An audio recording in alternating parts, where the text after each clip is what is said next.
পর্যটনের অপার সম্ভাবনাময় সিলেট অঞ্চল। চোখ জোড়ানো সৌন্দর্যের সাদা পাথর, নয়নাভিরাম জাফলং, বিছানাকান্দি, ছড়িয়ে ছিটিয়ে থাকা চা বাগান আর রাতারগুল সহ বহু পর্যটন স্পট এ জেলাকে রেখেছে পর্যটকদের শীর্ষ তালিকায়। গেল কয়েক বছরের চেয়ে এবার কয়েক গুণ বেড়েছে পর্যটকের সংখ্যা, তবে সুযোগ সুবিধা আরও বাড়ানোর দাবি তাদের। নৌশাদ আহমেদ চৌধুরীর ছবিতে আমিনুল ইসলামের রিপোর্ট।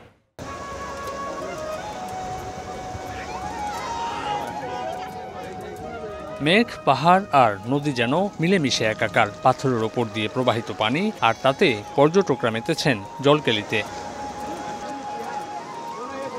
সুউচ্চ পাহাড়ের ওপারে ভারত, এপারে নজর কাড়া জাফলং, আছে বিছানাকান্দি। সবই যেন প্রকৃতির সাজানো এক সুন্দরের হাতছানি। তাই দূর দূরান্ত থেকে প্রতি বছর সিলেটে ছুটে আসছেন হাজার হাজার পর্যটক। সিলেটের এই যে বৈচিত্র্যময় পাহাড়, তারপর সারি সারি চায়ের বাগান, উজান থেকে ভেসে আসা স্বচ্ছ জল, জলের মধ্যে পাথরের মিতালি, তারপরে হাওরের পর হাওর, এত বৈচিত্র্যতা আমার মনে হয় আসলে খুব কম পাওয়া যায়। চা বাগানের ভিতরে গেলাম, এখানে বিভিন্ন ইভেন্টের ব্যবস্থা করেছে। সিলেটও যে লোভাসোরা চা বাগান আছে, লাক্কাতুরা চা বাগান আমরা ভ্রমণ করিয়ে আইছি।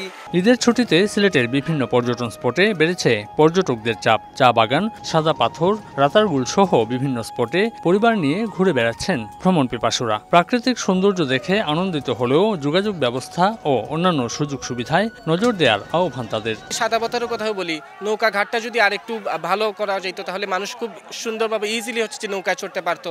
বা জাফলংয়ে ইন্টারনেটের ব্যবস্থা খুবই দুর্বল, সেখানে গেলে মোবাইল নেট পাওয়া যায় না। রাস্তাঘাট একটু যদি আরেকটু প্রশস্ত করে দেয় আসার জন্য, এখানে অনেক দূর, মানে 20 মিনিটের পথ পায়ে হেঁটে আসতে হয়। দর্শনীয় এসব স্পটে আছে নানা তৈজসপত্রের দোকান। গেল কয়েক বছরের চেয়ে এবছর এসব দোকানে বেচাকেনা বাড়ায় খুশি ব্যবসায়ীরা। কয়েক বছরের মন্দা কাটিয়ে হোটেল মোটেলগুলোতে এবছর তিল ধারণের ঠাঁই নেই। আলহামদুলিল্লাহ এখন খুব ভালো চলতেছে, কিন্তু পিছনে যে দিনটা গেছে, পানি নিয়ে বন্যায় অনেক মাল পানি বিচ্ছে, নষ্ট হয়েছে, অনেক কিছু আমরা আইসা বার থেকে আইসা পাইও না। এই তারিখ মানুষ মানে খুবই বেশি। দেশের যে অস্থিতিশীল পরিস্থিতি ছিল, এটা থেকেও আমরা উত্তরণ পেয়েছি। সবাই আসতেছেন, স্কুল কলেজগুলো বন্ধ থাকাতে এবার কিন্তু আমরা যথেষ্ট পর্যটক পেয়েছি। পর্যটকদের নিরাপত্তা নিশ্চিতে কাজ করছে আইন শৃঙ্খলা বাহিনীর সদস্যরা। আমাদের এখানে বিজিবি রয়েছে, গ্রাম্য পুলিশ রয়েছে, আনসার রয়েছে, স্কাউট রয়েছে।